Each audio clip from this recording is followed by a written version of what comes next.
তিনটা কারণে ইরানকে কখনোই পরাজিত করতে পারবে না আমেরিকা। তাহলে চলুন কথা না বাড়িয়ে শুনে আসি কি সেই তিনটা কারণ। নাম্বার 1, ইরানের পিছনে অদৃশ্য দেওয়াল হিসেবে কাজ করে যাচ্ছে দুইটা দেশ, চীন এবং রাশিয়া। ইরানকে প্রযুক্তিগত দিক থেকে সার্বক্ষণিক সহায়তা করে যাচ্ছে চীন, এবং রাশিয়া ইরানকে সার্বক্ষণিক সামরিক খাতে সহায়তা করে যাচ্ছে। চীন এবং রাশিয়ার যৌথ সহায়তা ইরানকে করে তুলেছে অপ্রতিরোধ্য। এই দেয়াল কখনোই ভাঙতে পারবে না ডোনাল্ড ট্রাম্পের আমেরিকা, যে কারণে ইরানকে কখনোই পরাজিত করতে পারবে না আমেরিকা।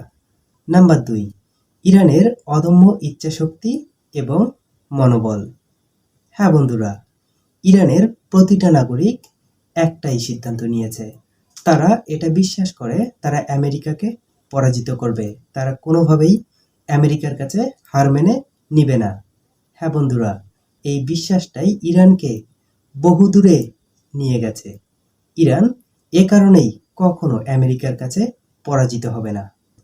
নাম্বার 3, একটা দেশ যুদ্ধে তখনই জয়লাভ করে যখন ওই দেশের সরকার যুদ্ধ করবে এবং পিছন থেকে ওই দেশের নাগরিকরা সরকারের সঙ্গে একটা জাতি হিসেবে একত্রিত হবে। হ্যাঁ বন্ধুরা, ইরানের প্রতিটা নাগরিক এই ক্ষেত্রে আমেরিকার থেকে অনেক উপরে। ইরানের সরকার থেকে শুরু করে সর্বস্তরের নাগরিক সবাই একত্রিত।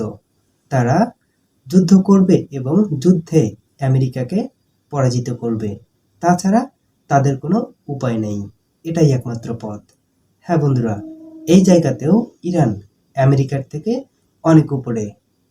তো বন্ধুরা, এই ছিল আমার কাছে গুরুত্বপূর্ণ তিনটা কারণ। আপনাদের কাছে কি মনে হয় কমেন্টে জানিয়ে দিন, কোন কারণটা সব থেকে বেশি গুরুত্বপূর্ণ কমেন্টে জানিয়ে দিন। সম্ভব হলে চ্যানেলটিকে সাবস্ক্রাইব করে পাশে থাকবেন। ধন্যবাদ সবাইকে।